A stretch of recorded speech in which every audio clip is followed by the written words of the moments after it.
All right, let's just jump right in. How on earth does a brand become a household name for over a billion people while spending practically nothing on ads? Today, we're going to break down the absolutely brilliant and super frugal playbook of Amul. It all kicks off with this wild number.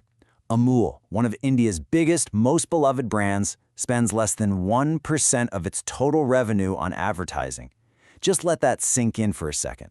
Less than 1%. And to really put that into perspective, while Amul is down here under 1%, their competitors, they're shelling out anywhere from 7 to 12%. That is a massive, massive difference, and it sets up the big puzzle we're going to solve today. How is that even possible? So how do they pull it off? Well, the first piece of the puzzle is a total masterclass in branding. They call it the umbrella strategy. It's a really simple idea, but it's crazy powerful. See, unlike their competitors who juggle dozens of different brands, Amul puts everything under one single name. So whether you're buying milk, butter, ice cream, heck, even a pizza, it's all just Amul. And you know, this one choice, it has these huge ripple effects. Every single new product they launch is instantly trusted because it has that Amul name on it. That saves them an absolute fortune. Plus, it creates this powerful, unified brand that people recognize instantly no matter where they are.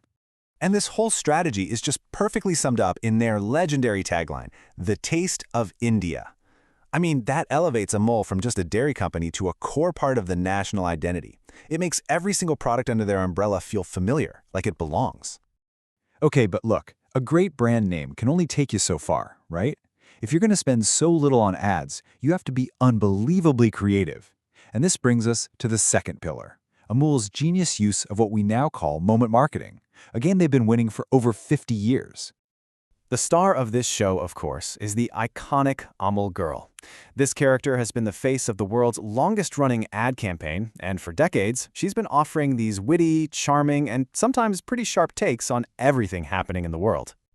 And now, in the digital age, they've turned this into a lean, mean, viral machine. So, a big event happens, in sports, politics, whatever. Their team whips up a clever cartoon, and boom, it's out on social media. The result? It trends organically, generating tons of free publicity, usually within 24 hours. All right, pillar number 3. This one gets right to the very heart of their business, their whole approach to product and pricing. And this isn't about being fancy or premium, it's about being essential. Their model is super simple. Low margins, but massive, massive volume. By keeping their prices incredibly affordable, they get the staggering market penetration. How staggering? Well, in the butter market, for example, they command an unbelievable 85% of the entire market. Now here's where the money part gets really clever. They use the low-margin staples, like milk, to basically get you in the door. Once you're buying their milk, you're way more likely to grab some of their higher-margin goodies, like flavored yogurts or those fancy chocolates. The everyday stuff pays the bills, but the niche stuff, that's what drives the profit. But a huge legacy brand like this can't just rest on its laurels. And that brings us to the fourth pillar, how Amul is making sure it stays relevant by totally innovating its distribution. They call it their Blue Ocean plan. So, on these super fast delivery apps like Blinkit and Zepto, they've turned the humble milk pouch into this amazing strategic tool. They call it a behavioral wedge. You order milk, because you need it, and the app makes it super easy to just add on higher margin items like butter, cheese, and yogurt. It's brilliant. And does it work? Oh, you bet it does. This super-focused digital strategy has led to an incredible 400% sales growth in their niche categories, like chocolates. I mean, that just shows you how they can adapt these timeless ideas to brand new platforms. Okay, so we've got the branding, the ads, the pricing, but here's the thing.